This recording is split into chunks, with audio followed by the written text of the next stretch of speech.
திமுக வெற்றி தடுக்க முடியாதுன்னு சொல்றீங்க. அது சொல்றீங்க இந்த 4 முனை போட்டியில். அவர் என்ன சொல்றாரு? களத்தில் இல்லாதவர்களை பற்றி நான் விமர்சிக்க விரும்பவில்லை, களத்தில் இருப்பவர்களை மட்டுமே விமர்சிக்கிறேன் அப்படிங்கிறார். சரி, ஓகே. திமுக மட்டும் தான் களத்துல இருக்குன்னு சொல்றாரா, இல்லைன்னா அதிமுக பாஜக களத்துல இல்ல, சீமான்லாம் களத்துல இல்லைன்னு சொல்றாரா? நான் திருப்பி கேட்கிறேன். களத்தில் இல்லாதவர்கள் யார் விஜய் பார்வையில?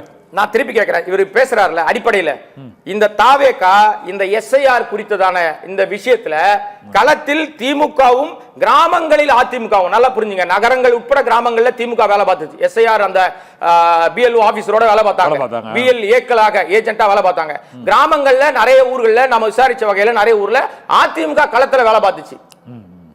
அது அடிப்படையில ஸ்ட்ராங்கா இருக்கு. அப்ப களத்தில் நிற்பவர்கள் இவங்க தான். இன்னைக்கு மக்கள்கிட்ட போனீங்கன்னா ஒன்னு திமுக ஒன்னு அதிமுக தான் பேசுறாங்க. இன்று வரை நீங்க காலங்காலமாக எவ்வளவு காலம் திமுக எதிர்ப்புன்னு சொன்னாலும் கிட்டத்தட்ட 75 ஆண்டு காலமாக பவள விழாவை கொண்டாடுறது போய் பாப்பான்றீங்க. 2 வருஷம் தான் ஆயிருக்கு கட்சி ஆரம்பிச்சு. நீ பாப்பாவா 75 வயசுல இருக்கிற மூத்த முதிய அனுபவம் வாய்ந்த அந்த கட்சி பாப்பாவா? அடிப்படையில் அறிவு வேணாமா? ஏடிஎம்கே அண்டர் எஸ்டிமேட் பண்றாரா சார்? அவர் ஏடிஎம்கே ஒண்ணுமே இல்ல, நான் தான் நேரடி போட்டு அந்த ஓட்டை திருட பாக்குறாரு சார். அண்டர் எஸ்டிமேட்லாம் கிடையாது. நீ திருடணும்னு நினைக்கிறதுனால தான் செங்கோட்டையனை எடுக்கிற, அங்கிருந்து வருகிற எல்லாரையும் ஓட்டா மாத்தணும்ன்ற.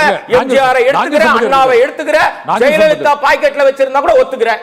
ஊழலை எதிர்ப்போன்னு சொல்ற. ஊழலை எதிர்ப்போம்னா அம்மையார் ஜெயலலிதா யாரு? நீதிமன்றத்தால் தண்டிக்கப்பட்டவரா இல்லையா? செங்கோட்டையன் மீது வழக்கு வரலையா?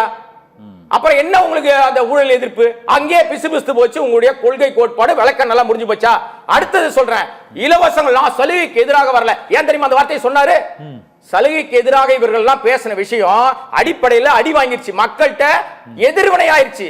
இந்த கோயம்புத்தூர்ல இவங்க போட்டாங்க பாருங்க மீட்டிங், எஸ்ஐஆர் மீட்டிங்ல, இலவசங்கள் வேண்டாம், 1000 ரூபாய் வேண்டாம், ஓசி பஸ் வேண்டாம் சொன்னது வேற எந்த கட்சியும் கிடையாது, தாவேகா கும்பல் தான் பேசிச்சு இத. அப்ப தாவேகா பேசினதையே அது தலைவர் இல்லன்றாரா? இவர் தான் சார் ஆரம்பத்தில் இலவசங்கள் கூடாதுன்னு சினிமாவில போட்டு டிவியை உடைச்சது, ஃபேனை உடைச்சது, எல்லாத்தையும் போட்டது. அப்ப சினிமாவில ஒரு டிராமா, நிஜத்துல வேற ஒரு டிராமா. நடிகன் நானே, என்ன நம்பாதீங்கன்னு சொல்றாரா விஜய்? என்ன சொல்ல வர?